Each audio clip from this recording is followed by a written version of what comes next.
وكفى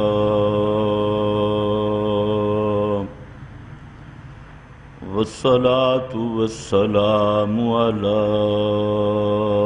سيد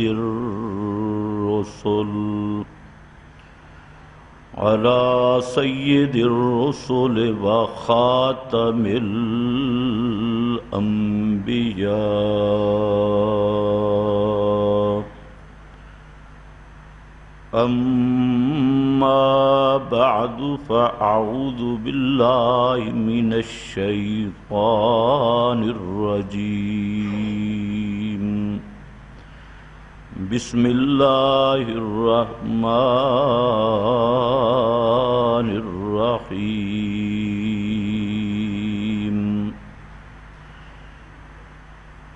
قل هو الله أحد اللہ الصمد.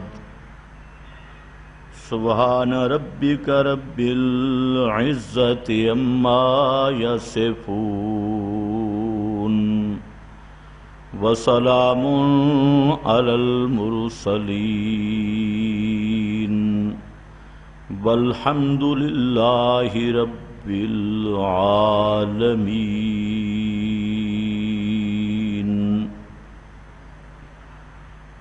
انتہائی قابل قدر بزرگوں اور بھائیوں، گزشتہ بیانات میں آپ حضرات کے سامنے سورہ اخلاص کی تفسیر کے متعلق گفتگو ہوئی تھی اور سورہ اخلاص کے فضائل اور معانی پر گفتگو جاری تھی، جس میں ایک لفظ ہے الصمد. تو الصمد کے معنی کی متعدد تعبیرات آپ حضرات کے سامنے بیان ہو چکی ہیں. آج الصمد کا معنی جو حضرات مفسرین نے کیا وہ معنی ہے الذی یستغاث الیہ. صمد کا معنی وہ ہستی جس کے دربار میں استغاثہ پیش کیا جائے. استغاثہ تو اللہ رب العزت فرماتے ہیں اللہ الصمد کہ ایسی ہستی جس کے دربار میں استغاثہ پیش کیا جائے وہ صرف اللہ ہی کی ذات ہے. اللہ کے سوا کسی کے سامنے ما فوق الاسباب امور میں استغاثہ نہیں پیش کیا جا سکتا. تو اللہ الصمد کا یہی معنی قرطبی رحمہ اللہ نے جو بہت بڑے مفسر ہیں انہوں نے بھی یہ تحریر کیا. علامہ آلوسی نے بھی روح المعانی میں اس معنی کی یہ تعبیر کی ہے کہ الذی یستغاث بہ، وہ ذات جس کے سامنے استغاثہ پیش کیا جائے. استغاثہ ہے غوث سے، غوث، اور غوث کا معنی ہے مدد، اور استغاثہ کی سین تا ہے طلب کی. تو استغاثہ الذی یستغاث بہ کا معنی ہوگا کہ وہ ذات جس سے مدد طلب کی جائے، جس سے غوث طلب کی جائے. اب یہ جو لفظ ہے غوث کا، اس کا بھی لوگوں نے غلط معنی سمجھا کہ غوث کا معنی ہے مدد، استغاثہ کا معنی ہے مدد طلب کرنا۔ اب غوث کا ایک معنی جو اصل معنی تھا عرب میں، وہ تو یہی مصدر والا معنی ہے مدد طلب کرنا، اور پھر غوث کہا گیا اس کو جو سب سے زیادہ اللہ تعالی سے مدد طلب کرنے والا ہو، اللہ کو پکارنے والا ہو۔ اس کا لوگوں نے معنی یہ لیا کہ غوث اعظم کا معنی ہے مدد کرنے والا، بہت بڑا فریاد رس اور مدد کو پہنچنے والا۔ حالانکہ یہ معنی غوث کا کہ فریادوں کو پہنچنے والا، اور وہ ہستی جو مدد کرے، جس کی پناہ طلب کی جائے، جس سے مدد مانگی جائے، تو یہ معنی ہے الصمد کا، اللہ الصمد۔ اگر غوث کا یہ معنی لیا جائے مددگار یا فریاد کو پہنچنے والا یا مدد کرنے والا یا مدد کے لیے پکارا جانے والا، تو یہ اللہ کا خاصہ ہے۔ اس معنی میں غوث بھی اللہ ہے اور غوث اعظم بھی صرف اللہ ہے۔ اللہ تعالیٰ کے سوا اس معنی میں کسی کو غوث کہنا یا غوث اعظم کہنا یہ صریح کفر ہے اور کتاب اللہ کا انکار ہے۔ بعض کتابوں میں لفظ غوث کا استعمال ہوا جس سے لوگوں کو دھوکہ ہوا، اور اس کو اس معنی میں استعمال ہوا کہ سب سے زیادہ اللہ سے دعا کرنے والا، سب سے زیادہ اللہ سے مدد مانگنے والا، سب سے زیادہ اللہ کو پکارنے والا۔ تو اصل معنی یہ تھا، لیکن لوگوں نے اس کا الٹ کر دیا، بجائے یہ مدد طلب کرنے والا انہوں نے معنی کیا مدد کرنے والا، یا جس سے مدد طلب کی جائے، جس کو پکارا جائے۔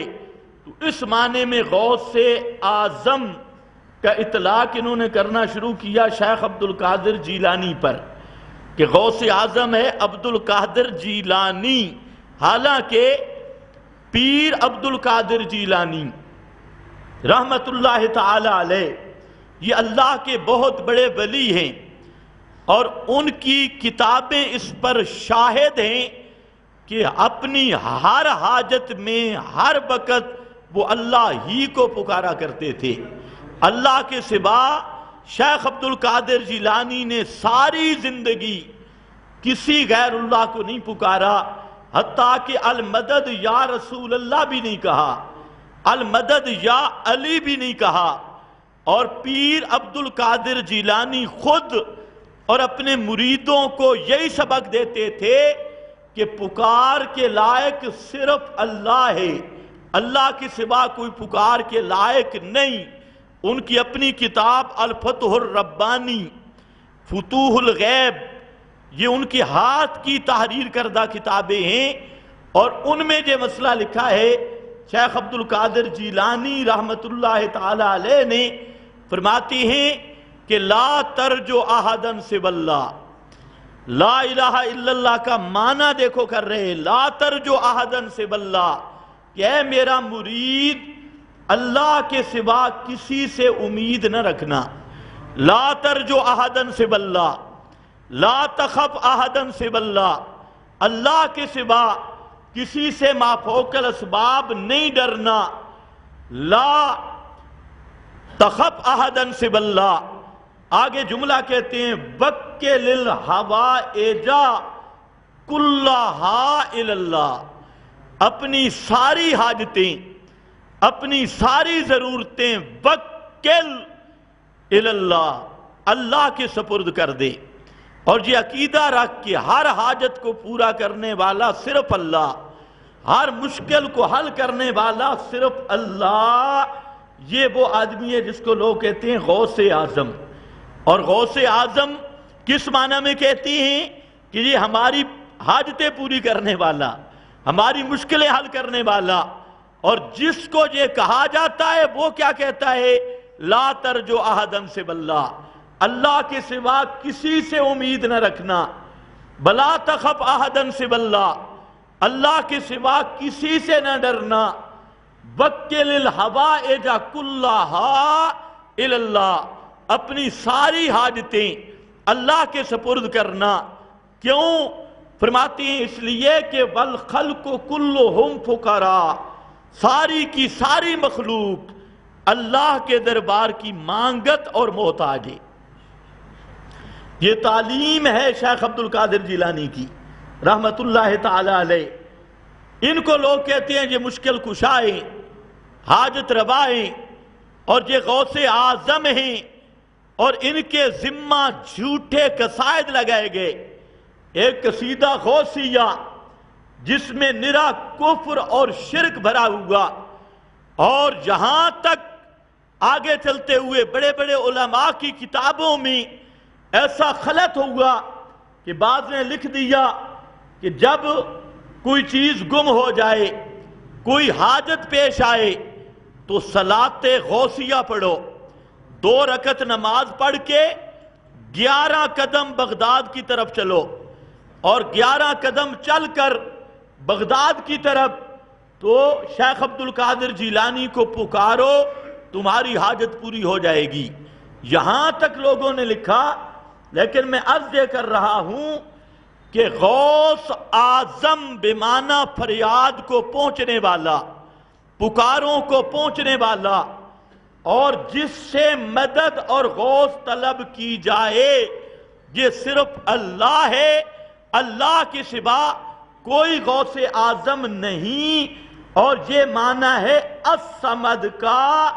سورہ اخلاص میں یہی وہ اخلاص تھا کہ استغاثہ والے مسئلہ میں اللہ کو وحدہ لا شریک سمجھو، اس میں اللہ کا کوئی شریک نہیں، حاجتوں میں، استغاثہ میں۔ تو میں نے تھوڑی سی بات عرض کی، ورنہ یہ شرک کے پجاری انہوں نے ولایت کے کئی درجے بنا رکھے ہیں۔ ایک مولوی نے کہا ولایت کے 27 درجے ہیں، ان میں ایک درجہ ہے کتب، ایک درجہ ہے ابدال، ایک درجہ ہے نقیب نقبہ، ایک درجہ ہے غوث۔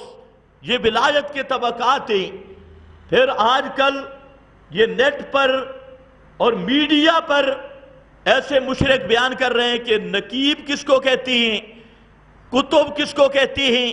کہتے ہیں کتب وہ ہوتا ہے کہ جو زمین کو تھامتا ہے، زمین آسمان کو اپنی جگہ پہ قائم رکھتا ہے، وہ طبقہ اس کا نام ہے اکتاب، اور اس کا نام ہے کتب۔ اور کہتے ہیں کتب، کتب، کتب وہ خیمے کی میخ اور پورے زمین کا نظام سنبھالنے والا، آسمان کا نظام سنبھالنے والا۔ یہ ولایت کا درجہ بنایا کتب، اکتاب، کتب وقت، کتب الاکتاب، یہ درجے۔ اسی طرح غوث، غوث کی ڈیوٹی کیا ہے؟ کہتے ہیں غوث کی ڈیوٹی ہے روزی دینا، بارشیں برسانا، موسم بدلنا، اور ہر علاقے کا ایک غوث ہوتا ہے، اس علاقے والوں کو رزق غوث دیتا ہے، اس علاقے والوں کو صحت غوث دیتا ہے، اس علاقوں والوں کی امراض اور مرض کو غوث دور کرتا ہے، اس علاقے میں نوکریاں شوکریاں یہ غوث دیتا ہے۔ یہ تو بریلر پہلے کہتے تھے، اب ایک نئی کتاب آئی، حیرانگی کی بات ہے، اور دیوبندیت کے ٹھیکیداروں کی، جو کہتے ہیں ہم دیوبندی، میرے خلیل۔ یہ کتاب ایک مصنف نے لکھی، خواجہ خان محمد، یہ کندیا میں ایک بزرگ گزرا، اس کی سبان حیات، اس میں خواجہ صاحب کے تصرفات کہتے ہیں کہ خواجہ صاحب نے تصرف کر کے مشرقی پاکستان کو جدا کیا۔ یہ خواجہ صاحب کا روحانی تصرف تھا۔ میں نے کہا اصل مجرم تو اب پکڑا گیا، سازشی کہ پاکستان کے 2 ٹکڑے کیے خواجہ نے تصرف کر کے۔ فلانا مارشاء اللہ خواجہ خان محمد کے تصرف سے لگا۔ یہ اس میرے خلیل میں دیوبندی لکھنے والا ہے، اس نے تصرف لگایا اور فلانا مارشاء اللہ لگایا، اور پاکستان میں فلاں خواجہ صاحب کا تصرف ہے، اور لکھتے ہیں قیوم زمان۔ یہ اسی کفر کا ایک دروازہ ہے جو ان متصوفہ نے بنا رکھا کہ ایک غوث ہوتا ہے۔ غوث احمد رضا خان نے لکھا کہ غوث کے بغیر زمین آسمان قائم نہیں رہ سکتے، زمین آسمان کو قائم رکھنے والا یہ غوث ہے۔ اسی طرح نقیب، اسی طرح ابدال، اور 40 ابدال ہوتے ہیں، ہر ایریے کا ایک ابدال، وہ اس کے نظم و نسق کو چلاتا ہے۔ نظام، یہ قسمتیں ان ابدالوں، کتب غوث کے اختیار میں ہوتی ہیں، روزیاں ان کے اختیار میں ہوتی ہیں، اور یہ نظریہ باقاعدہ کتابوں میں تحریر شدہ، اور ممبروں کی بجائے اب ٹی وی پہ یہ نظریہ آ گیا۔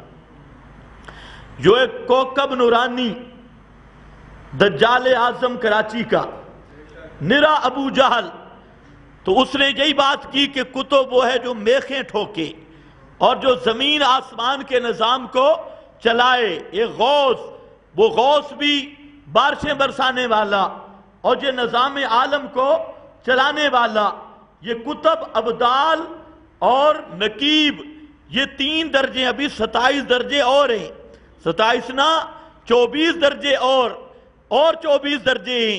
اگر ان سب درجوں کو تقسیم کیا جائے تو معاذ اللہ، اللہ رب العزت کے لیے تعطل کا عقیدہ سامنے آئے گا کہ اللہ رب العزت معاذ اللہ ثم معاذ اللہ معطل ہو چکے ہیں۔ اب نظام عالم کوئی کتب چلانے والا، کوئی غوث چلانے والا، کوئی نقیب چلانے والا اور کوئی اوتار چلانے والا، یہ اصل میں یہ عقائد ہندوؤں کے تھے۔ ہندوازم کے یہ نظریات آئے تصوف کے رنگ میں، صوفیوں نے ان کو پھیلایا، اور پھر آگے تجارتی ملا اور تجارتی خطیب، بزنس والے خطیب، ان کے ہاتھ یہ لگ گئے، اور یہ کفر اور شرک جو نرا ہندو مت ہے، انہوں نے امت مسلمہ میں یہ نظریات ایسے راسخ کر دیے کہ آج اللہ کی بات کرنے والے کو مجرم سمجھا جاتا ہے، اور توحید کا مسئلہ سمجھانے والے کو مجرم کہا جاتا ہے۔ تھوڑا سا مسئلہ توحید بیان کرو، فوراً فتویٰ، ایک تو دوسروں کی طرف سے آتا ہے اور ایک اپنوں کی طرف سے کہ یہ تشدد ہے اور یہ تشدد نہیں ہونا چاہیے، اور ان کو نہیں پوچھتے کہ اللہ کی صفات، غوث کے نام پہ اللہ کی صفات، کتب کے نام پہ اللہ کی صفات، نقبا کے نام پر، اوتاروں کے نام پر ہر فقیر، ہر پیر کے حوالے کر دی۔ ان کو تو کہتے ہیں یہ بڑے نرم لوگ ہیں جو اتنے بڑے ظالم کہ اللہ کا حق مخلوق کو دینے والے، ان کو کوئی کبھی کچھ نہیں کہتا۔ اور جو بیچارہ کہے کہ لوگوں اللہ الصمد، صمد صرف اللہ ہے، اللہ کے سوا کوئی صمد نہیں، اور اسی صمد کی ساری تعبیرات جو سب جمعوں پہ آتی ہیں وہ ذہن میں رکھ لیں کہ صمد کی ساری تعبیرات آئیں تو ان کے جتنے خود ساختہ نظریات ہیں اللہ نے ایک لفظ میں ان کو ختم کر دیا اور بتا دیا کہ لوگوں استغاثہ کے لائق صرف اللہ کی ذات ہے، پکارے سننے والا، مدد کو پہنچنے والا اور پکارے جانے کے لائق صرف رب کی ذات ہے، رب کے سوا کوئی پکارے سننے والا نہیں ہے۔ اور یہ مسئلہ اس لیے اہم ہے کہ سب نبیوں کی دعوت والا مسئلہ یہی ہے، اللہ الصمد، اور پورا قرآن اسی پہ بھرا ہوا ہے، اسی مسئلے کو بیان کر رہا ہے، اور رنگ بدل بدل کے، انداز بدل بدل کے اللہ نے یہی بات ثابت کی، پیغمبر ہے تب اللہ کے دروازے کا فقیر، ولی اللہ ہے تب اللہ کے دروازے کا فقیر، اللہ کے دربار اور دروازے کا مانگت اور خیر مانگنے والا۔ اسی لیے جناب موسیٰ پیغمبر کا اللہ نے واقعہ ذکر کیا۔ حضرت موسیٰ علیہ السلام مصر سے مدین تک 8 دن تک دوڑے، 8 دن گزر گئے، اور بھوک بھی پیاس بھی، اور مدین کے اس کنویں پہ آئے جہاں پر لوگ بکریوں کو پانی پلا رہے تھے۔ وہاں پر حضرت موسیٰ علیہ السلام ایک درخت کے نیچے بیٹھے۔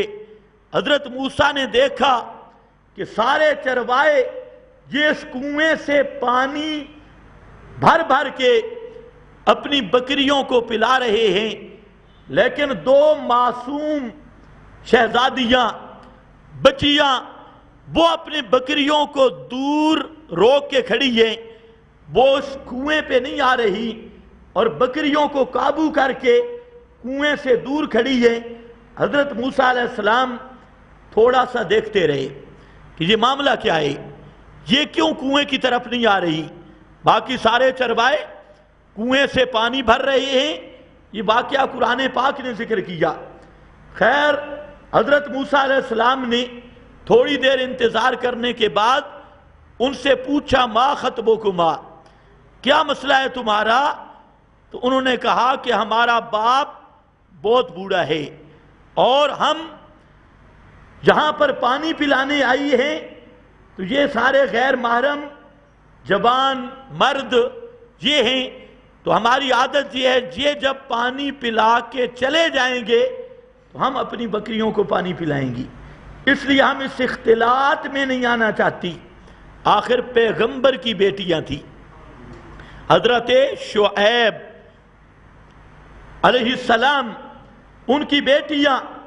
حضرت موسیٰ علیہ السلام کو ترس آیا، تھکے ماندے ترس آیا، اور اٹھے، ان چرواہوں کو سائیڈ پہ کیا، اور وہ جو 7 آدمی ڈول نکال رہے تھے یا متعدد آدمی، حضرت موسیٰ پیغمبر نے اس ڈول کو اکیلے کھینچا۔ پیغمبر کو اللہ جسمانی طاقت بھی دیتا ہے، ابھی تک نبوت ملی نہیں، لیکن نبوت سے پہلے اللہ کا ہر پیغمبر اعلیٰ درجے کا ولی ہوتا ہے، ولایت کا اعلیٰ مقام ہوتا ہے۔ تو حضرت موسیٰ پیغمبر نے ان کو پانی پلا دیا، پانی وہ پی کر بکریوں کو پلا کر واپس ہونے لگی۔ پیغمبر درخت کے نیچے بیٹھا ہے اور بھوک ستا رہی ہے، تو حضرت موسیٰ نے ایک دعا کی، اللہ نے وہ دعا کو قرآن میں ذکر کیا اور کہتے ہیں، رب انی لما انزلت الی من خیر فقیر، من خیر فقیر، رب اے میرے پروردگار، میں جو کچھ تو مجھے دے، بھوکا بھی ہوں تھکا ہوا بھی ہوں، من خیر فقیر، اصل عبارت تھی رب انی فقیر لما انزلت الی من خیر، اللہ جو بھی تو مجھے روٹی دے دے، کھانا دے دے، انی فقیر، میں تیرے دربار کا منگتا اور محتاج ہوں۔ پیغمبر روٹی مانگ رہا ہے کس سے؟ اور یہ کہتے ہیں نقیب تے غوث تے کتب، یہ پورے علاقے کا نظام چلاتی۔ یہاں پیغمبر بھوک، پیغمبر سے ولایت میں کون بڑھ سکتا ہے؟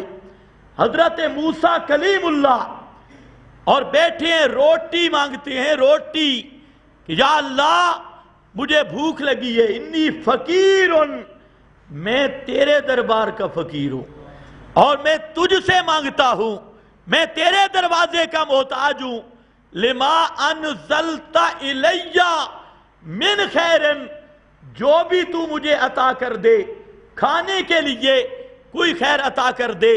ایمان سے سوچیں، اتنا بڑا ولایت کا درجہ، ساری دنیا کو رزق دینا دور کی بات، پورے علاقوں میں میخیں ٹھوک کر اہل علاقے کا نظام سنبھالنا یہ دور کا مسئلہ ہے۔ زندہ پیغمبر، لیکن اپنی روٹی پر بھی تصرف نہیں، روٹی بھی مانگتا ہے تو صرف اللہ سے۔ یہ قرآن کی تعلیم ہے، انی فقیر، اور اللہ نے اسی لیے فرمایا یا ایھا الناس، اے لوگو، یا ایھا الناس، اس الناس میں انبیاء بھی، اولیاء بھی، اور ان کے بنائی ہوئی اصطلاحیں، ان کے بناوٹی کتب، غوث ابدال، ان کی مصنوعات جو لوگوں نے تراش رکھے ہیں، یہ بھی سارے الناس میں اللہ نے فرمایا یا ایھا الناس، اے کائنات کے لوگوں، چاہے وہ امام الانبیاء، سارے انبیاء اور سارے اولیاء، سارے نیک لوگ اور سارے برے لوگ، ساری کی ساری کائنات، اللہ فرماتے ہیں یا ایھا الناس انتم الفقراء الی اللہ، انتم الفقراء الی اللہ، تم سب کے سب اللہ کے دروازے کے منگتے ہو، الفقراء، مانگنے والے ہو، محتاج ہو۔ جب بھی ضرورت پڑے، تم اپنی ضرورتیں خود نہیں پوری کر سکتے، تم اپنے تصرفات خود بجا نہیں لا سکتے، انتم الفقراء الی اللہ، تم محتاج، اپنے وجود میں محتاج، اپنے صحت میں محتاج، اپنے رزق میں محتاج، اپنی حرکت میں محتاج، اپنے سکون میں محتاج، اپنے اولاد میں محتاج، اپنی قسمتوں میں محتاج، ہر چیز میں محتاج۔ انتم الفقراء، تم پکے فقیر۔ فقیر سمجھتے ہو؟ فقیر وہ ہوتا ہے جو دروازے پہ آوازہ لگاتا ہے۔ فرمایا تم سارے کے سارے محتاج، اور واللہ هو الغنی، واللہ هو الغنی، سب کو دینے والا واللہ صرف اللہ ہے، اللہ کے سوا کوئی دینے والا نہیں، دینے والا صرف اللہ۔ یہ معنی ہے اللہ الصمد، اللہ وہ ذات ہے الذی یستغاث بہ، جس سے مدد مانگی جاتی ہے، جس کو پکارنے پہ مخلوق محتاج ہوتی ہے، اور ساری کی ساری مخلوق اسی کے دروازے کی مانگت اور محتاج ہے۔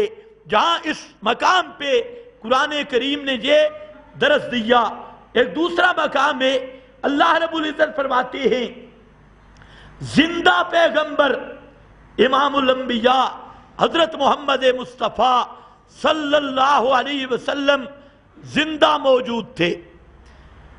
احد کا مقام ہے، احد میں صحابہ کرام کو بھی زخم آئے، پیغمبر کریم کا وجود بھی زخمی ہوا، 70 صحابہ شہید ہو گئے، اور باقی تلواروں کے زخم، تیروں کے زخم، اور وہاں پر وجود لو لہان اصحاب رسول کا ایک اطلاع آ گئی، خبر یہ آئی کہ مشرکین فلاں مقام پہ پہنچ کر دوبارہ انہوں نے میٹنگ کی اور انہوں نے کہا کہ ہم سے غلطی ہوئی، آج ان توحیدیوں کو ختم کر دینا چاہیے تھا اور ان بے ادبوں گستاخوں کو ختم کرنا چاہیے تھا، ہم جو آگے ہم سے غلطی ہو گئی، اس لیے دوبارہ حملہ کرو۔ 70 مارے گئے، باقی زخمی ہیں اور تھکے ماندے ہیں، ابھی تک وہ لاشیں بھی دفن نہیں ہوئی تھی، اور وہ رشتہ دار وہ سامنے پڑے ہیں، لاشیں دفن نہیں ہوئے، اپنے وجود بھی زخمی ہیں اور زخم تازہ ہیں۔ اطلاع آ گئی کہ مکہ کے مشرک دوبارہ جمعیت جمع کر کے تازہ فوج لے کر پھر آپ پہ حملہ آور ہونا چاہتی ہیں، آپ ذرا اندازہ کر لیں۔ صحابہ کا شان بھی دیکھیں، آج تھوڑا سا سر درد پڑ جائے تو جمعے پہ نہیں آتی، تھوڑا سا دکان کی مجبوری بن جائے کہتے کہ میری مجبوری تھی، جمعہ سے بڑھ کے بھی کوئی مجبوری ہے؟ تھوڑی تھوڑی باتوں پہ بہانے، تو بہانے نہ میرا دوست۔ اللہ کے محبوب نے فرمایا کہ جس آدمی نے جان بوجھ کر جمعہ چھوڑا، من ترک الجمعۃ بغیر عذر، جان بوجھ کر جمعہ چھوڑ دیا، کتب منافقا، اس کو منافق لکھ دیا جاتا ہے، نفاق کی چھاپ لگتی ہے، یا کسی بدتی کے پیچھے پڑھ لیا تو پھر تو کام اس سے بھی آگے ہے۔ تو جمعہ کے بہت فضائل ہیں، یہ انشاءاللہ کبھی میں مستقل بیان کروں گا۔ جمعہ یہ اللہ نے اس امت کو عطا کیا، اور جمعہ کی نماز کو معمولی نہ سمجھو، جمعہ کے دن کو معمولی نہ سمجھو، یہ تو اس امت کی رعایت رکھ دی گئی کہ کچھ نہ کچھ کاروبار کی اجازت دے دی گئی، ورنہ جمعے کے دن سب سے اہم چیز جمعہ ہے، جمعے کی نماز ہے، اور پہلی اذان پر ہر قسم کا کاروبار حرام ہے، پہلی اذان پہ دنیا کا کوئی کام نہیں کر سکتے۔ فَاسْعَوْا إِلَىٰ ذِكْرِ اللَّهِ، اللہ نے فرمایا فَاسْعَوْا إِلَىٰ ذِكْرِ اللَّهِ، جب پہلی ندا ہو فَاسْعَوْا إِلَىٰ ذِكْرِ اللَّهِ، آؤ اللہ کے ذکر کی طرف، اور اللہ کا ذکر یہی باز و نصیحت ہے، قرآن کریم کو سمجھنا۔ تو یہ اللہ کا فرمان، اور اس پر فقہا سب نے لکھا کہ اگر پہلی اذان کے بعد کوئی کام بھی کرے گا دنیا کا گناہگار ہوگا، اور حدیث میں آتا ہے جب انسان سب سے پہلے جمعہ پہ پہنچتا ہے فرشتے دروازے پہ ہوتی ہیں، اس کا نام لکھتے ہیں، اس کے لیے ثواب لکھتے ہیں اونٹ کے صدقے کے برابر، پھر جو بعد میں آتا ہے اس کے لیے ثواب بار بار۔ جب امام منبر پہ بیٹھتا ہے اور یہ بعد میں تشریف لانے والے فرشتے رجسٹر بند کر دیتی ہے، ان کا نام درج نہیں کرتے، یہ حدیث کا مفہوم ہے، نام نہیں درج کرتے۔ اس لیے اور اسی جمعہ میں ایک ایسی ساعت، ایک ایسی گھڑی ہے، نبی کریم صلی اللہ علیہ وسلم نے فرمایا کہ اس گھڑی میں انسان جو بھی دعا کرتا ہے اللہ اس دعا کو قبول کرتے ہیں، اس کو قبولیت کی گھڑی کہا جاتا ہے۔ اور اسی طرح اس جمعہ کے اور بڑے فضائل نبی کریم صلی اللہ علیہ وسلم نے بیان کیے۔ تو بہرحال آج تو چھوٹے چھوٹے عذر پہ جمعہ تک حاضری نہیں، یہ ہفتے میں ایک دن ہوتا ہے، گھنٹہ، 1.5 گھنٹہ، 2 گھنٹے، یہ خالص نیت کر لیا کریں کہ توحید و سنت اور اپنے ایمان کے لیے یہ وقف کر رہے ہیں۔ اور قدرتی بات ہے یہ جو مسئلہ ہے نا توحید اور سنت کا، یہ چارجنگ کا مطالبہ کرتا ہے۔ ایک جمعے کا بیان اگر نہ سنا جائے پھر محسوس کرنا آدمی خود ڈھیلا ہونا شروع، پٹڑی سے اترنا شروع ہو جاتا ہے، اور جب پٹڑی سے اترتا پھر ہر چیز گئی، پھر چونکہ چنانچہ گویا اگر مگرچہ، یہ مسئلہ ہے ہی ایسا۔ مولانا حسین علی رحمت اللہ علیہ جو وقت کے امام تھے، اور اللہ کی ان پہ رحمتیں ہوں، جنہوں نے اس دور میں اس امت کو قرآن کی طرف موڑا ہے اور قرآن مقدس کی تعلیم عام کی۔ آپ حیران ہوں گے کہ بڑے بڑے مدارس تھے ہندوستان میں، لیکن قرآن کا ترجمہ نہیں پڑھایا جاتا تھا، قرآن کو سمجھایا نہیں جاتا تھا۔ یہ ساری مصیبتیں آئی اس لیے کہ امت قرآن سے دور ہو گئی۔ کوئی روایتوں کے پیچھے گیا، کوئی حکایتوں کے پیچھے گیا، کوئی خوابوں کے پیچھے گیا، کسی کے لیے بس یہ سند کافی کہ بزرگوں نے فرما دیا، فلانے حضرت صاحب نے فرما دیا، اسی پر پورے برے صغیر میں یہی کام چل رہا تھا۔ منطق تھی، فلسفہ تھا، صرف و ناب تھی، مولوی بنتے 20 سال لگا کر، لیکن جب فارغ ہوتے تو قرآن کریم سورہ فاتحہ کا ترجمہ نہیں آتا تھا اور قرآن کریم کا معنی نہیں پتا تھا۔ تو یہ پورے ہندوستان کی تاریخ، وہاں ابو الحسن ندوی نے کتاب لکھی ہے تاریخ دعوت و عزیمت، بہت اچھی کتاب ہے تاریخ دعوت و عزیمت، اس پر مستقل جلدیں ہیں، 7 جلدوں میں اردو میں لکھی۔ یہ جو پڑھا لکھا طبقہ ہے تو میری گزارش ہے اس کتاب کا مطالعہ کریں۔ اس میں ابو الحسن ندوی نے، جنہوں نے مسئلہ توحید و سنت کو ماضی میں بیان کیا، امام ابن تیمیہ اس پر مستقل جلد ہے، امام ابن تیمیہ کے حالات، ان کو پیش آنے والے مصائب، ان کی دعوت اور دعوت کا طریقہ کار بڑے اچھے انداز میں لکھا۔ اسی طرح حضرت شاہ ولی اللہ محدث دہلوی، ان پر مستقل ایک جلد ہے۔ مجدد الفسانی، شیخ احمد سرہندی رحمت اللہ تعالی علیہ، جنہوں نے اکبر بادشاہ کا مقابلہ کیا اور توحید و سنت کا درس دیا اپنے زمانے میں، ان پر مستقل ایک جلد۔ اور سید اسماعیل شہید رحمت اللہ تعالی علیہ، سید اسماعیل شہید دہلوی، ان پر سید احمد شہید، ان پر، اور اسی طرح بڑے بڑے اکابرین، ان کی تاریخ بیان کی ایک جلد ہے۔ حضرت شاہ ولی اللہ محدث دہلوی رحمہ اللہ کی خدمات، ان کی دعوت اور طریقہ کار پر، تو یہ تاریخ دعوت و عزیمت میں، اس میں ابو الحسن نے بہت اچھا واقعہ لکھا۔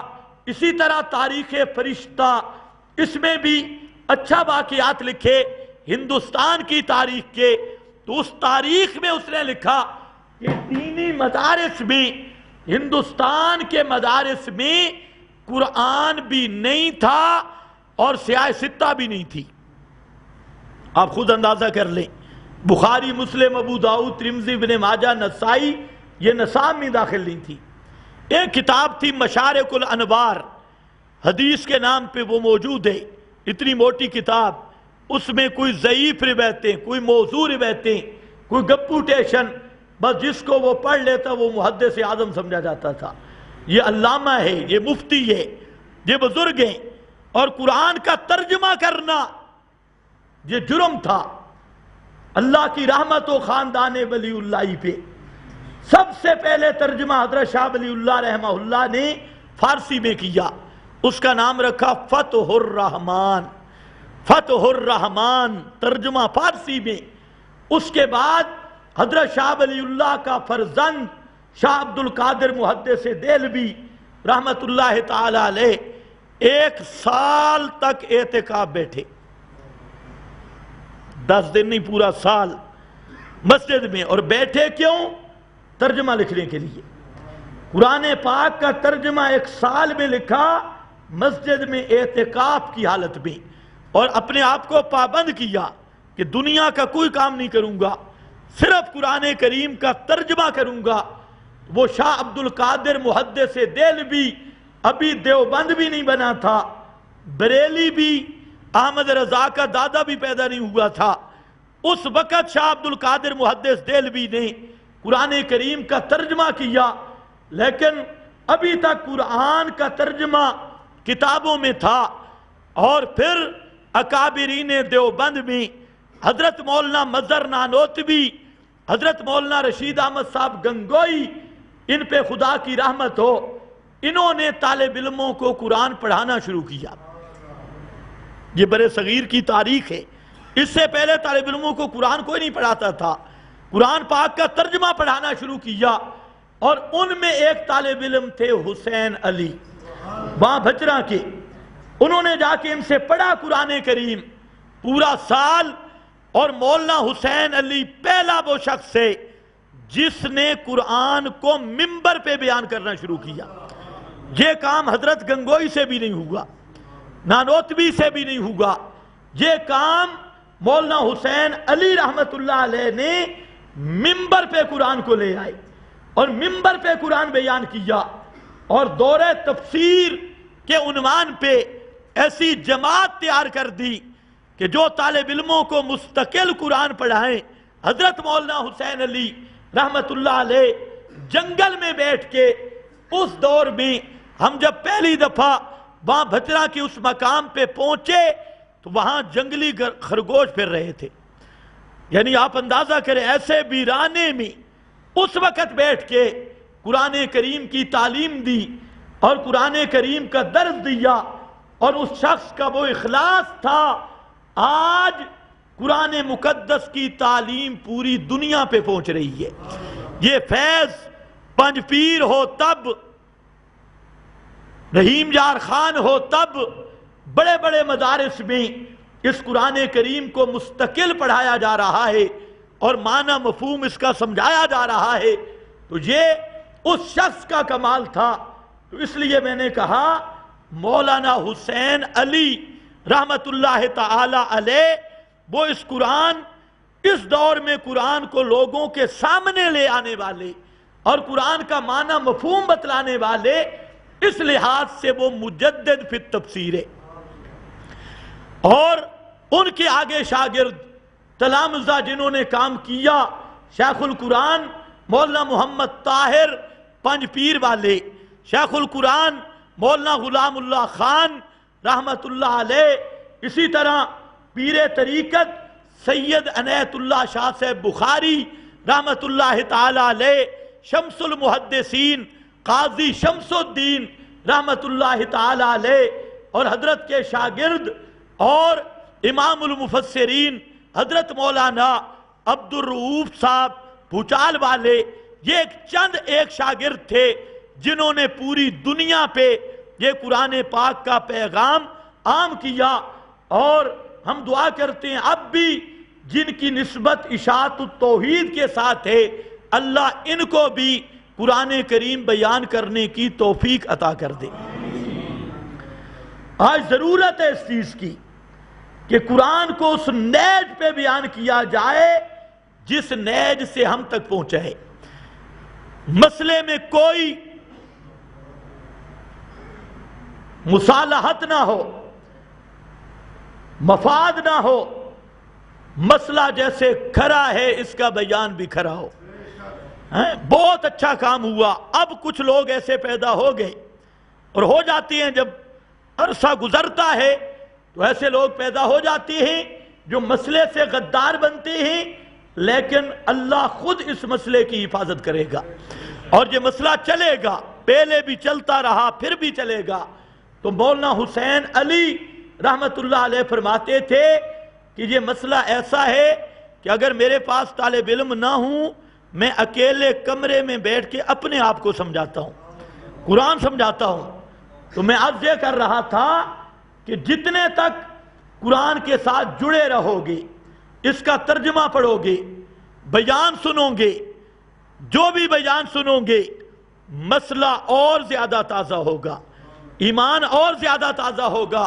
تو بات میں نے یہاں سے چلائی تھی کہ سستی نہیں کرنی چاہیے، 8 دنوں میں ایک دن ہوتا ہے، اس دن میں ٹائم پہ تشریف لائیں تاکہ جو نہ سمجھے وہ بھی سمجھ جائیں، دوسروں کو بھی دعوت دیں، خود بھی دعوت، اور ہماری دعوت کا بہترین ذریعہ یہی ہے۔ تو اس لیے واپس آ جاؤ، صحابہ زخمی تھے، ہے نا یاد، زخم تازہ تھے، اطلاع آ گئی دوبارہ حملہ ہونے والا ہے، یہ اطلاع سن کر اللہ فرماتے ہیں زادتہم ایمانا، یہ اطلاع سن کر صحابہ کے ایمان اور بڑھ گئے اور ایمان تازہ ہو گیا، اور صحابہ کے زبان پہ لفظ کیا ہے؟ زندہ پیغمبر سامنے موجود ہے، صحابہ کی زبان پہ لفظ آئے حسبنا اللہ ونعم الوکیل، حسبنا اللہ کیا معنی کریں گے؟ حسبنا اللہ، ہمیں اللہ ہی کافی ہے، بنعم الوکیل اور بابا کارساز ہے۔ علی بھی کہہ رہا ہے حسبنا اللہ بنعم الوکیل، ابو بکر صدیق بھی کہہ رہا ہے حسبنا اللہ بنعم الوکیل۔ پیغمبر کے سب صحابہ، زندہ پیغمبر سامنے موجود ہے، لیکن نبی کے صحابہ کہتے کیا ہیں کہ مدد کے لیے اللہ ہی ہم کو کافی ہے اور اللہ ہی بابا کارساز ہے، اللہ رب العزت ہی حسبنا اللہ ہو نعم الوکیل، وہی بابا کام بنانے والا ہے۔ کیوں؟ اللہ نے درس دے دیا تھا، فرمایا میرے پیغمبر فَقُلْ حسبی اللہ، فَقُلْ حسبی اللہ، میرے پیغمبر تو بھی کہے مجھے اپنی ہر حاجت میں، ہر مشکل میں حسبی اللہ، مجھے میرا اللہ کافی ہے، اور تم بھی کہو حسبنا اللہ، ہمیں اپنی ہر حاجت میں، ہر مشکل میں اللہ ہی کافی ہے۔ کیونکہ وہ سمجھتے تھے الصمد کا معنی کیا ہے؟ الصمد کا معنی الذی یستغاث، وہ ہستی جس سے مدد مانگی جائے، جس کو پکارا جائے حاجتوں میں، مشکلوں میں، اسی کو پکارا جائے۔ اب مسئلہ تو اتنا سادہ ہے، موٹا سا مسئلہ ہے، لیکن یہ مسئلہ نہ آپ کے حکمرانوں کو سمجھ آ رہا ہے۔ یہ کل پرسوں آپ کا شیطان خان پاک پتن کے دربار پہ سجدہ کر رہا ہے، اور یہ لعنتی شیطان کہتا کیا تقریروں میں ایاک نعبد و ایاک نستعین۔ میں نے کہا خان صاحب یہ ایاک نعبد و ایاک نستعین کا ترجمہ بھی پڑھ۔ ایاک نعبد کا معنی کیا ہے؟ ایاک نستعین کا معنی کیا ہے؟ اگر تجھے ترجمہ آتا اور لا الہ الا اللہ کا معنی آتا، کبھی پاک پتن دربار پہ سجدہ نہ کرتا۔ پاک پتن دربار پہ سجدہ کرنا یہ کفر ہے اور محمد مصطفیٰ کی شریعت میں حرام ہے۔ لیکن انداز یہ کل بنیں گے وزیر اعظم، یہ ہمیں مشورہ دیں گے، اور یہ آپ کے حکمران بنیں گے، اور جس نے ابھی رب کو نہیں پہچانا، اللہ کا حق نہیں پہچانا، وہ مسلمانوں پہ حاکم بننے کا اختیار اور حق نہیں رکھتا۔ مسلمانوں کا امیر المومنین وہ ہوتا ہے جو حجر اسود پہ ڈنڈا رکھ دیتا ہے، یہ اسلام کا امیر المومنین ہے۔ حجر اسود کہاں؟ اور پاک پتن کی موری اور پاک پتن کا وہ دروازہ وہ کہاں؟ حجر اسود پہ فاروق اعظم امیر المومنین وہ ڈنڈا رکھ کے کہتا ہے انکا حجر، تو ایک پتھر ہے، لا تنفع بلا تضر، تو نفع نقصان کا مالک نہیں، لولا رأیت رسول اللہ یقبلک ما قبلتک، اگر میں نے رسول پاک کو نہ دیکھا ہوتا تجھے بوسے دیتے ہوئے تو میں عمر کبھی بھی تجھے بوسے نہ دیتا۔ یہ ہے امیر المومنین۔ اور یہ جو علی حجویری کے دربار پر دیگیں چڑھائیں، علی حجویری کے دربار پہ اچھال چڑھائیں، پاک پتن کی موریوں سے گزریں اور پاک پتن کے دربار پہ سجدے کریں، چوکچوں کو چومیں، اور وہاں پر مزار پہ پھول اور چادریں چڑھائیں، اس قسم کے لعنتی اور بے ایمان وہ مسلمانوں کا حکمران بننے کا حق نہیں رکھتے۔ یہ ہے ہمارے حکمران۔ ادھر کعبہ گیا، ادھر پاک پتن۔ تو کعبہ کیا لینے گیا تھا؟ اگر پاک پتن جانا ہے ادھر کا بھی حج ادھر کا بھی حج۔ حالانکہ مسئلہ یہ ہے کہ کعبہ میں بھی صرف ایک پتھر ہے، جس کو چوم سکتے ہو، اور کیا ہے؟ حجر اسود ایک پتھر ہے جس کو چوم سکتے ہو، اور وہ بھی اس لیے کہ محمد مصطفیٰ نے چوما ہے صلی اللہ علیہ وسلم۔ ہمیں سمجھ آئے نہ آئے، ہم وہ کام کریں گے جو محمد عربی نے کیا ہے صلی اللہ علیہ وسلم۔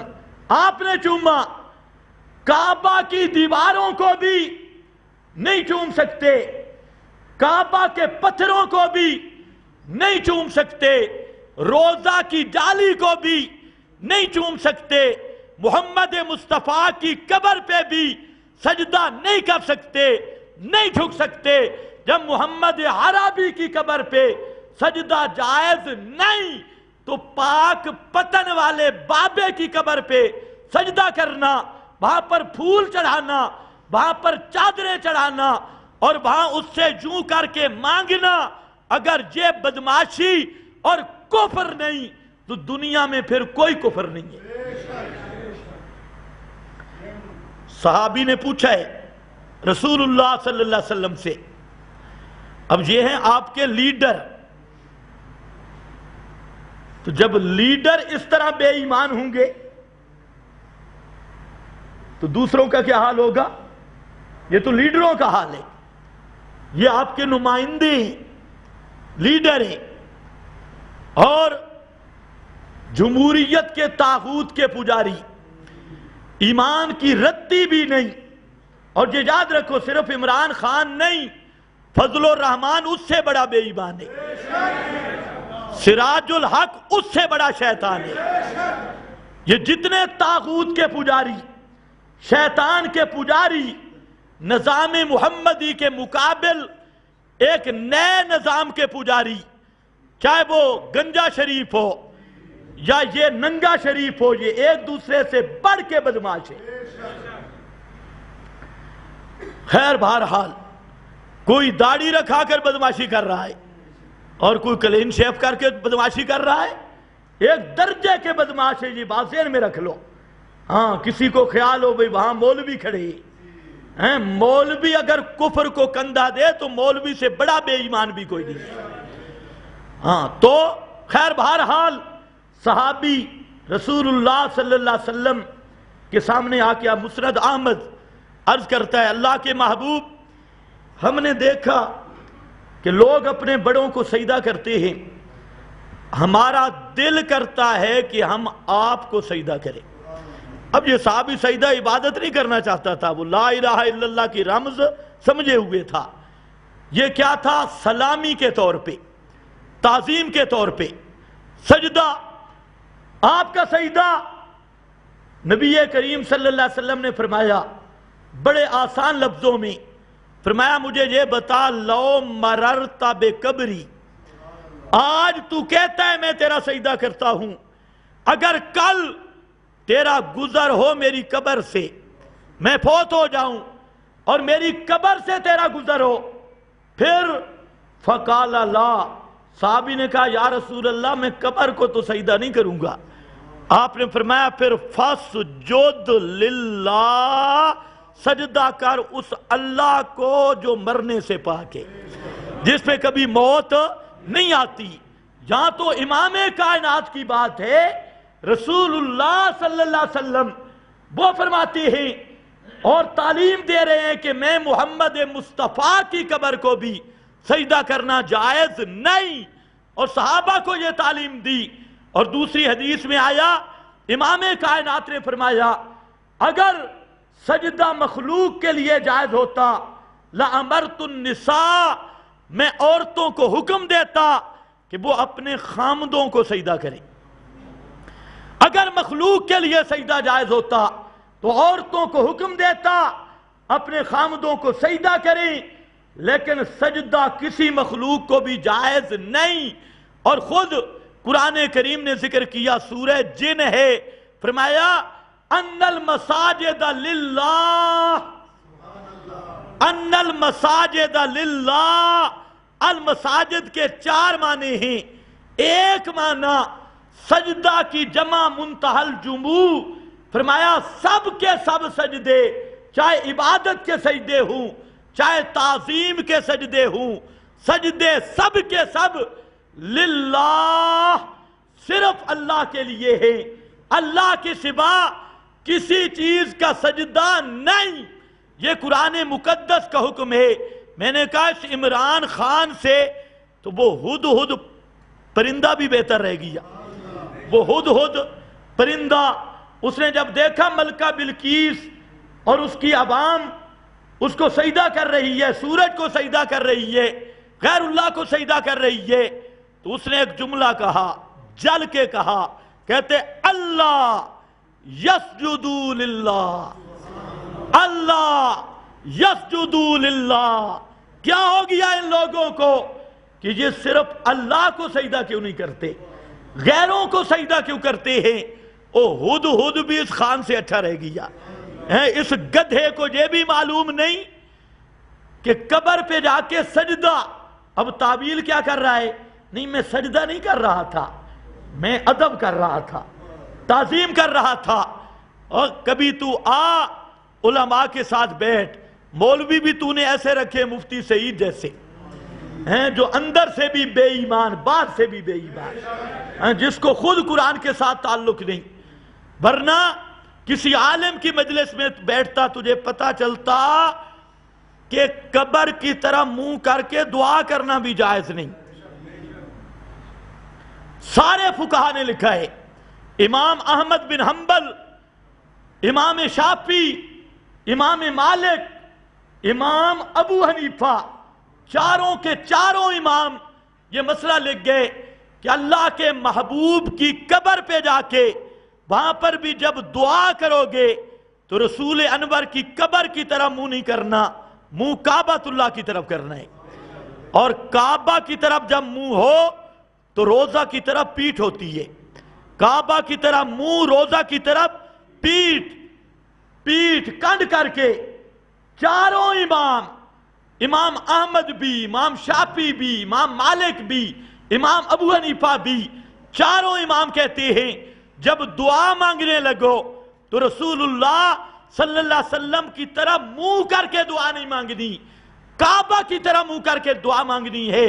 آپ کی قبر پہ جا کر بھی تو اللہ کے محبوب کی قبر، سب سے افضل قبر، سب سے اعلیٰ قبر، سید القبور، ساری قبروں کی سردار قبر اور سب سے افضل و اعلیٰ قبر، اس کی طرف بھی منہ کر کے دعا کرنا شریعت میں جائز نہیں۔ کہ پاک پٹن والے بزرگ، اللہ جانے ان کا عقیدہ بھی کیا تھا، ان کی کتابوں میں تو یہی معلوم ہوتا ہے کہ اول درجے کا مشرک تھا، پہلے درجے کا مشرک تھا یہ پاک پٹنی۔ یہ پاک پٹن کے دربار کا سجدہ، اس کو جا کے بوجھ سے اس پہ قبریں چڑھا، اس پہ کفن اور اس پہ چادریں چڑھانا، پھول چڑھانا، یہ پیارے پیغمبر کی شریعت میں حرام ہے۔ حتیٰ کہ شیخ عبد القادر جیلانی، اس نے بھی لکھا، احمد رضا خان بریلویوں کا امام، وہ بھی لکھ گیا اور کہتا کیا ہے کہ غیر اللہ کے لیے سجدہ کرنا حرام ہے، کفر ہے، یہاں تک لکھا۔ اور قبر کو بوسہ دینا، علماء نے صاف لکھا ہے کسی کی قبر کو چومنا یہ یہودیوں کا پھیل ہے، اور یہ پھیل یہود اور شریعت محمدی میں حرام ہے۔ اب آپ اندازہ کر لیں کہ ایک پارٹی کا صدر اور ایک پارٹی کا بڑا لیڈر، اس کو یہ نہیں پتا کہ قبر کی زیارت کا طریقہ کیا ہے۔ آپ نے پتہ نہیں دیکھا یا نہیں؟ پورا سجدہ کیا اس بے ایمان نے، پورا سجدہ اور چوکھٹ پہ سجدہ کیا، اور ساتھ جو ہیں وہ بھی واہ واہ والے۔ خیر بہرحال واپس آ جاؤ، میں عرض یہ کر رہا تھا کہ اللہ الصمد، پکار کے لائق یہ صرف اللہ ہے۔ اللہ کے سوا کوئی ایسی ہستی نہیں جس کو حاجتوں میں پکارا جائے۔ اور آپ کے ملک کے مشرکوں کا عقیدہ سنو، لوگ ہمیں کہتے ہیں کہ یہ مولوی ہر وقت انہی مسائل کو بیان کرتا ہے۔ یہ کتاب آپ کے پاکستان میں چھپی ہے، اور یہ خواجہ محمد یار فریدی، یہ بہت بڑا اس کا دربار ہے، اور یہ پاک پٹن والے کا خلیفہ ہے، پاک پٹن والے بزرگ کا یہ خلیفہ ہے محمد یار فریدی۔ یہ دیوان یہ آپ کے ملک میں چھپا ہے، اس کی چند عبارتیں آپ دیکھیں، آپ حیران ہوں گے کہ مکہ کے مشرک بیچارے ان سے بہت پیچھے تھے۔ یہ کہتے ہیں انہوں نے بڑی خدمت کی، مکہ کے مشرک بھی ان حضرات سے بہت پیچھے تھے۔ کہتا ہے خدا کی پاک صورت کو محمد میر کہتے ہیں، خدا کی پاک صورت کو محمد میر کہتے ہیں، محمد بے قدورت کو خدا یا پیر کہتے ہیں، محمد بے قدورت کو خدا یا پیر کہتے ہیں، محمد مصطفیٰ کا نام خدا ہے، خدا یا پیر کہتے ہیں۔ خرام ناز میں آیا تو دیکھا اور پہچانا، محمد مصطفیٰ یعنی خدا مٹھن کی گلیوں میں، محمد مصطفیٰ یعنی خدا مٹھن کی گلیوں میں، خدا کو ہم نے دیکھا ہے صدا مٹھن کی گلیوں میں، خدا بے پردہ ہے جلوہ نما مٹھن کی گلیوں میں، فرید پاک کی صورت میں بے صورت کا جلوہ ہے، تو بے رنگی میں آ صورت مٹا مٹھن کی گلیوں میں، احد احمد ہے، احد احمد ہے لیکن میم کے پردے میں آیا ہے، پہن کر یا کا پردہ فرد تھا مٹھن کی گلیوں میں، بہی جلوہ جو فاراں پر ہوا احمد کی صورت میں، اسی جلوے کو پھر عریاں کیا مٹھن کی گلیوں میں۔ یہ کہتا کیا ہے؟ افسوس ہے کہ اس کا اردو بھی پنجابی کے ساتھ ملتا ہے۔ کہتا ہے کہ خرام ناز میں آیا تو دیکھا اور پہچانا، محمد مصطفیٰ یعنی خدا مٹھن کی گلیوں میں۔ اصل میں تو خدا تھا، خدا آیا محمد مصطفیٰ کی شکل میں، اور محمد مصطفیٰ کی آگے شکل بن گیا بابا پیر فرید پاک پٹن والا، یہ بن گیا محمد مصطفیٰ کی شکل۔ اس کو بیان کرتا ہے خدا کو ہم نے دیکھا ہے صدا مٹھن کی گلیوں میں، خدا کو ہم نے ہمیشہ دیکھا ہے مٹھن کی گلیوں میں۔ کیا معنی کہ یہ خواجہ فرید یہ اصل میں خدا تھا اور مٹھن کی گلیوں میں چلتا پھرتا تھا، تو ہم نے ان کو دیکھا تو خدا یہ تھا، خواجہ فرید جس کی قبر کا عمران خان سجدہ کر رہا ہے، یہ اس کا خلیفہ ہے، تو پیر بھی ایسے ہی بے ایمان ہوگا جیسے اس کا خلیفہ اور مرید ہے۔ تو کہتا ہے جلوہ نما مٹھن کی گلیوں میں، فرید پاک کی صورت میں بے صورت کا جلوہ ہے، بے صورت اللہ پاک، اور کہتا ہے اللہ کی اپنی صورت کوئی نہیں، اللہ اترا ہے باب فرید کی شکل میں، اللہ اترا ہے باب فرید کی شکل میں، فرید پاک کی صورت میں بے صورت کا جلوہ ہے، تو بے رنگی میں آ صورت مٹھا مٹھن کی گلیوں میں، احد احمد ہے لیکن میم کے پردے میں آیا ہے، احد احمد ہے۔ احد کس کو کہتے ہیں؟ قل هو اللہ احد، احد اللہ، تو کہتے ہیں احد احمد کی شکل میں آیا ہے، تھا احد لیکن مدینہ میں احمد کی شکل میں آیا، احد احمد ہے لیکن میم کے پردے میں آیا ہے، صرف میم کا پردہ تھا، پہن کر یا کا پردہ فرد تھا، پہن کر یا کا پردہ فرد تھا، فرید، فرید فرد کے ساتھ یا لگاؤ تو کیا بن جاتا ہے؟ فرید۔ تو کہتا ہے پہن کر یا کا پردہ فرد تھا مٹھن کی گلیوں میں، اللہ مدینے میں آیا میم کے پردے میں اور مٹھن کی گلیوں میں آیا یا کے پردہ میں، ہمارا پیر فرید یہی اللہ ہے۔ اب ایمان سے بتاؤ یہ کافر ہے یا مسلمان ہے؟ یہ مسلمان کا عقیدہ ہو سکتا ہے کہ خدا مدینے میں اترا مصطفیٰ کی شکل میں اور پاک پتن میں آیا باب فرید کی شکل میں، ایسا لانتی مسلمان ہوگا یا کافر ہوگا؟ اب ان کو جا کے خوش کرنا اور ایسے بابے کی قبر پہ چادریں چڑھانا اور سجدہ کرنا، یہ سجدہ کرنے والا مسلمان ہوگا یا کافر ہوگا؟ چاہے وہ عمران خانہ ہو یا کوئی اس سے اور بڑا شیطان ہو۔ ہاں، یہ سراج الحق نے بھی چادر چڑھائی ہے، سارے ایک جیسے بے ایمان ہیں۔ تو اس لیے کہتے ہیں السیاسی، سیاسی وہ ہوتا ہے لا مذہب لہو، ہاں، جو ہندو سکھ سے بالکل خالی ہوتا ہے۔ یہ تو تھوڑی سی بات میں نے کی، جہاں پوری یہ کتاب اسی کفر پر بھری ہے۔ کہتے ہیں کیا خدا کی شان ہے یا خود خدا ہے جلوہ گر، ملتی ہے اللہ سے تصویر میرے پیر کی۔ کیا خدا کی شان ہے، یہ دیوان محمدی ہے، اور صفحہ 195، کیا خدا کی شان ہے یا خود خدا ہے جلوہ گر، ملتی ہے اللہ سے تصویر میرے پیر کی۔ کہتے ہیں میرے پیر کا حالت یہ ہے کہ یا تو اللہ تعالیٰ خود تشریف فرما ہے یا پھر میرے پیر کی شکل اللہ والی ہے، میرے پیر کی تصویر اللہ سے ملتی ہے۔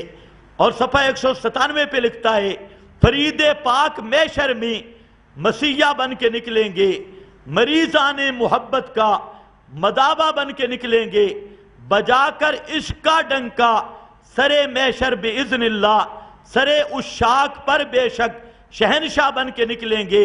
حقیقت ایک معمہ ہے جو ہرگز کھل نہیں سکتی، حقیقی حسن سے شرح معمہ بن کے نکلیں گے۔ عبودیت کی شاخیں جتنی تھی سب ختم کر ڈالی، الوہیت کے جلووں میں تماشا بن کے نکلیں گے۔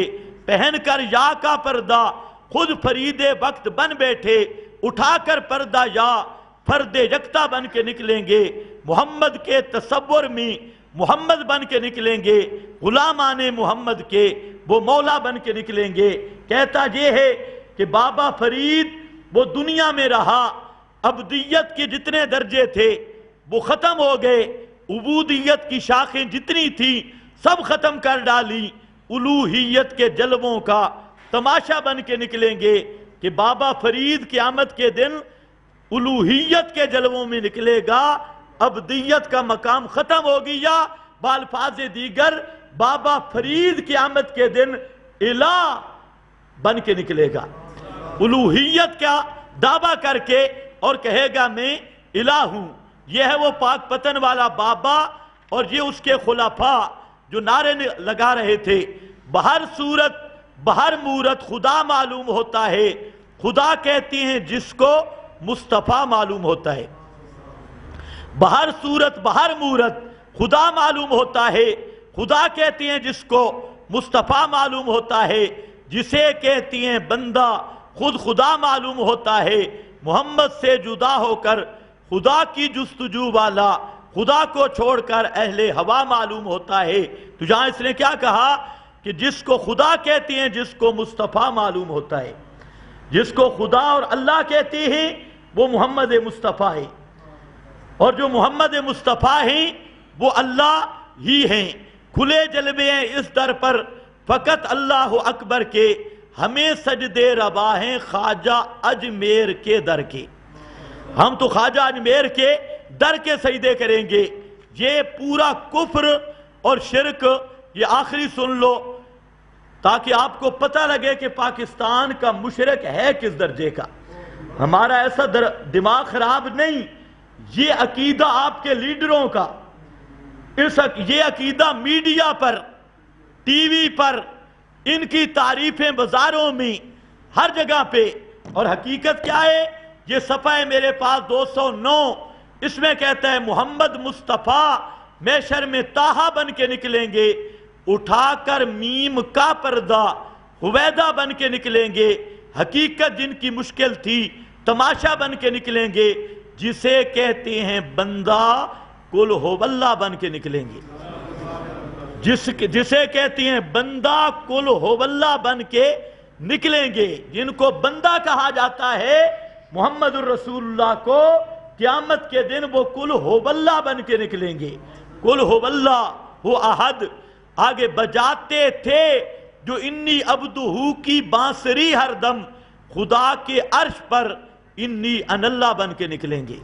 جو دنیا میں انی عبدہو کی بانسری بجاتے رہے اور اپنے آپ کو بندہ ظاہر کرتے رہے، وہ قیامت کے دن اللہ کے عرش پر، خدا کے عرش پر انی ان اللہ بن کے نکلیں گے، لباس آدمی پہنا، جہان آدمی سمجھا، مزمل بن کے آئے تھے، تجلی بن کے نکلیں گے، بشر کے رنگ میں بے رنگ ہی کا جلوہ پنہا تھا، بشر کے رنگ والے صبغت اللہ بن کے نکلیں گے، رسولوں کے نبیوں کے قیامت میں حکومت ہے، وہ مالک بن کے نکلیں گے، وہ مولا بن کے نکلیں گے۔ یہ ہے وہ کفر جو پاک پتن شریف سے آیا، اور یہ خلیفہ پلید، یہ خلیفہ ہے، پیر کا حال بھی میرے پاس موجود ہے۔ تو یہ سارے مشرک، ان جو اللہ رسول کو ایک ماننے والے، پیروں اور خدا کو ایک ماننے والے، اور پھر اپنی نظموں اور نعتوں میں کیا پڑھتے ہیں؟ نظموں اور نعتوں میں وہ جو کچھ پڑھتے ہیں اور لوگوں کو تعلیم دیتے ہیں کہ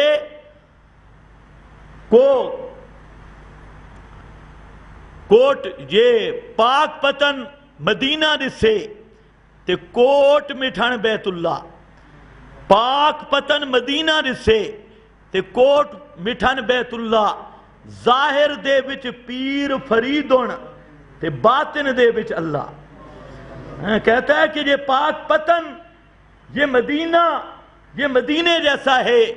سن لو، اللہ کے شہروں میں مکہ کے بعد مدینے جیسا شہر اللہ نے پیدا کیا ہی نہیں ہے، سب سے افضل شہر مدینہ۔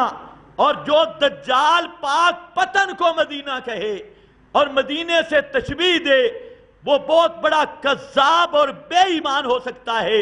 پھر وہاں پاک پتن میں ایک جنتی دروازہ جس سے آپ کے سیاسی گزر کے آتی ہے، اور وہ عقیدہ یہ ہے کہ جو اس دروازے سے گزر جائے وہ سیدھا جنت میں جائے گا، نہ نماز، نہ روزہ، نہ حج، نہ زکوٰۃ، وہ جنت کی ٹکٹ مل گئی۔ ایسا عقیدہ رکھنے والا بھی پکا زندیق، اور ایسے دروازے بنانے اور اس سے گزرنا اس عقیدے سے، وہ بھی کھڑا زندیق ہے، چاہے جس شکل میں بھی ہو۔ بہرحال میں عرض کر رہا تھا، اللہ الصمد الذی یستغاث بہ، صمد کا معنی ہے جس ذات کو پکارا جائے، جس سے مدد طلب کی جائے۔ سارے نبیوں نے مدد اللہ سے طلب کی، حضرت آدم سے لے کر حضرت محمد مصطفیٰ صلی اللہ علیہ وسلم تک۔ قرآن نے فرمایا یدعوننا رغبا ورہبا وکانوا لنا خاشعین۔ یہ سب کے سب انبیاء بوجود عظمتوں اور شانوں کے مجھے پکارنے والے تھے، اور میرے سامنے دبے رہتے تھے، اور میرے سامنے عاجزیاں کرتے تھے، مجھ سے ڈرے رہتے تھے۔ تو یہ معنی ہے، تعبیر ہے اللہ الصمد کی۔ 6 جولائی والا جمعہ وہ ذہن میں رکھو، وہ انشاءاللہ جہاں پر علامہ عصمت اللہ خان صاحب پڑھائیں گے، اور سب ساتھیوں کو دعوت دو، جو میڈیا والے حضرات ہیں یہ میسج چلائیں، اور دوسروں کو بھی یہ پیغام پہنچاؤ۔ 6 جولائی کا جمعہ انشاءاللہ کوشش کریں گے کہ 12:15 بجے حضرت کا بیان شروع ہو، اور جمعہ 1:45 بجے پڑھیں، اذان درمیان میں دے لیں گے۔ تو خیر، تو ارادہ تو یہی ہے، بہرحال وقت پہ تشریف لائیں۔ اب سے سب ساتھیوں کو اطلاع بھی کر دو، دعوت بھی دو۔ وآخر دعوانا الحمدللہ۔